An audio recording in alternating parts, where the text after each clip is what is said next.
So when we think of antisemitism, we oftentimes think first about the Holocaust, and everybody agrees that the Holocaust was the darkest time in the history of mankind. I don't think there are many disagreements on that.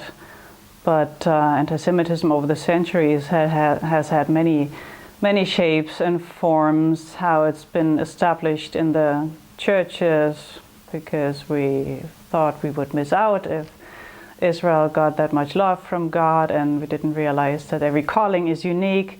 And so there's been so much jealousy over the centuries in Germany, long before Hitler and long before the two world wars, and in all of Europe. And what we see when we look to Eastern Europe, be it Poland, be it Ukraine, Belarus, also the Baltic countries, those places for a long time were a place of refuge as Jewish people were driven out of Western Europe. And so the manifestations of that anti-Semitic spirit just shifted geographically from century to century. And Ukraine, the country I've been traveling with, of course there's also a history, just like there's a history in other European countries, whatever country you want to pick.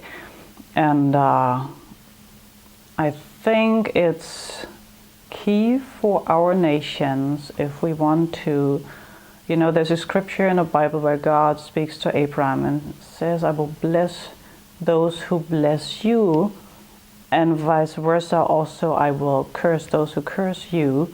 And it's such a simple equation, but you can see that so often in the history of the nations. And I think we as nations need to ask ourselves, do we first believe in a God who has made a covenant with Abraham and his descendants, and B, do we want to be blessed or do we want to be cursed as a nation? And it's a very simple choice and a very stark reality. And like in many other countries, also Ukraine has a history, and a history of people who decided against and who decided for the blessing.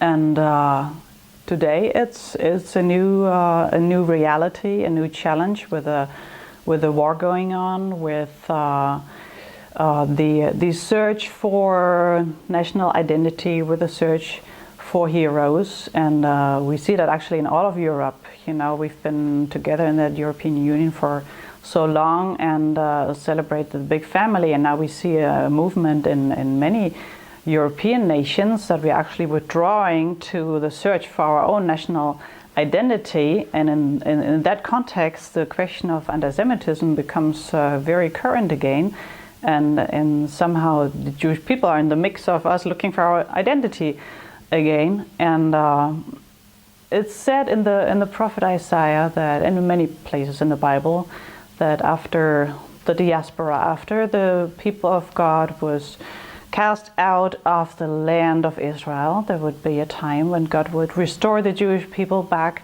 to their land. And it specifically speaks in many places about the land of the north, that God will bring them back from the land of the north. He speaks about it in Isaiah 47, for instance, in Jeremiah. And it's amazing when you look at the map, you draw a line, you go up north, and you end up in what used to be the Soviet Union. And we've seen such a massive move of Jewish people coming back from the Soviet states, former Soviet states. And it also talks about different seasons, that there's a time when God sends out the fishermen, and there's a time when God sends the hunters. And I think it's a decision, of course, every Jewish family needs to make for themselves, but we just want to be alongside them when they make this decision and help them see the future that God has for His people in Israel, because that's where He wants to meet them.